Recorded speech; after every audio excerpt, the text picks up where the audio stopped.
markana waxaan u yeeri doonaa isaguna inuu inala wadaago xaaladda deegaanka ku sugantahay maanta waa injineer maxamed sheekh ibraahim oo ah xogahayaha guud ee golaha danta Soomaalida. Welcome, kusoo dhawow.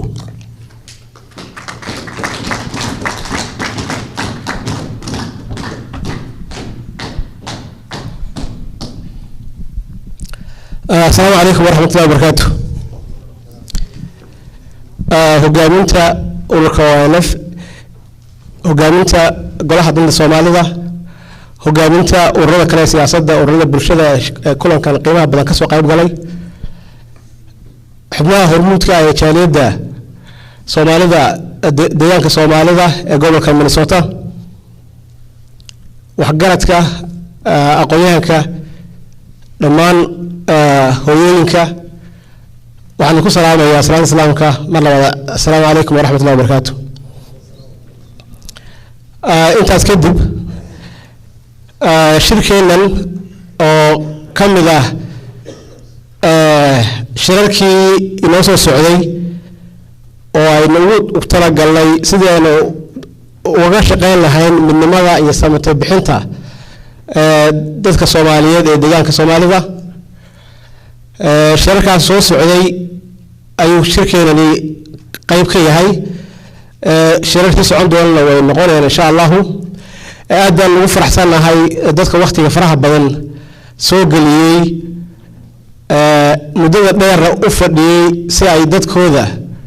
ay deegaankooda kaga yimaadeen dhibaatada abaarta dhibaatooyinka maamul xumada musuqa sicir bararka dhibaatooyinka ay dadka Soomaalida ee deegaanka Soomaalidu ay xilligan qabaan ee la xiriira nolosha iyo siyaasadda iyo arrimaha bulshada intaba inay la wadaagayaan oo ay halkan fadhiyaan saacadaha dheer fadhiyeen sidoo kalena ay qaarkood safarada dheer u soo galeen aad baan uga mahadcelinaynaa miisaanka xasanaadka ayayna u galaysaa waxay noqonaysaa wadaniyiin u diyaar garoobay sidii ay qayb uga noqon lahaayeen midaynta iyo samata bixinta dadka deegaanka Soomaalida waraabuhu ku fadhiya xilligan xaaliga hadal ku dheeraan maayo guud ahaan Itoobiya waxay wadanku wuxuu ku jiraa xaalad sidaan wada ognahay deganaanshaha siyaasadeed deganaanshahan dhaqaale dagaallo wadanka qaybo badan ka mid ah ay ka socdaan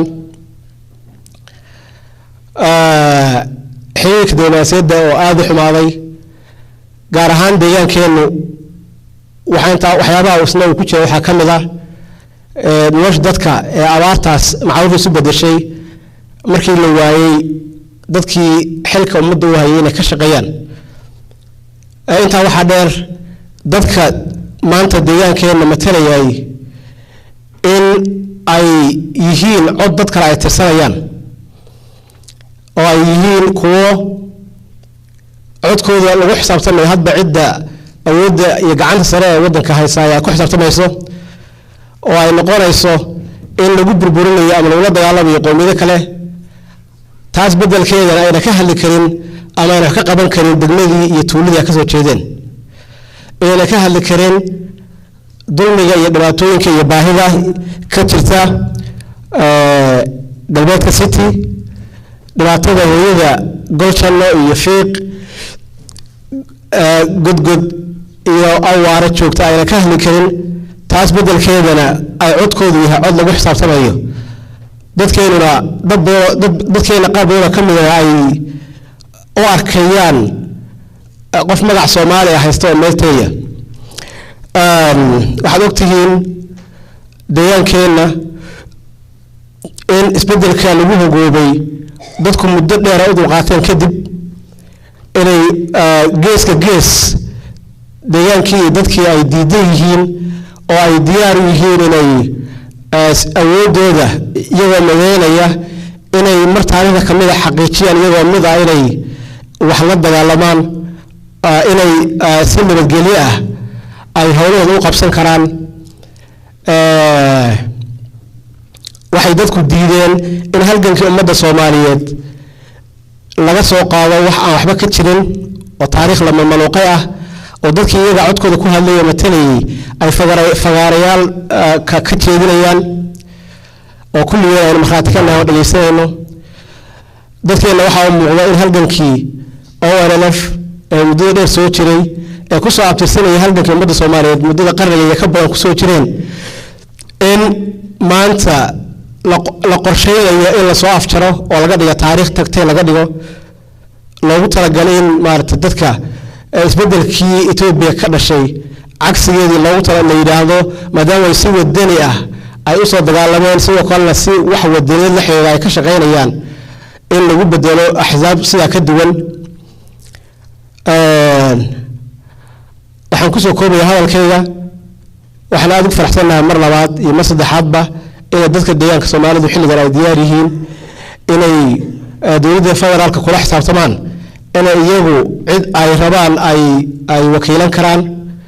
inay dadku diyaar u yihiin